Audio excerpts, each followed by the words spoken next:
వెండి సెరబొమ్మ ప్రతి వాడన నిలుపగలిగే యోధులే రమ్మా ఒక వాడకి పరిమితమా అంబేద్కరుడు ప్రతి వాడికి హక్కులను పంచినవాడు తను రాసిండు రాజ్యాంగం దేశం కోసం తను చేసిండు పోరాటం అందరి కోసం తను రాసిండు రాజ్యాంగం దేశం కోసం తను చేసిండు పోరాటం అందరి కోసం చీకటిని తరిమేసి వెలుగైనాడు జై భీమ్ జనగుండె నినాదం అందరం ఒకటై గెలవాలి సమాజం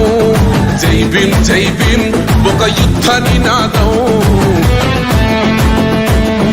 మాకెందుకు మాది కాదు ఆ నినాదం గని అవగాహన లేకున్నది కొంత సమాజం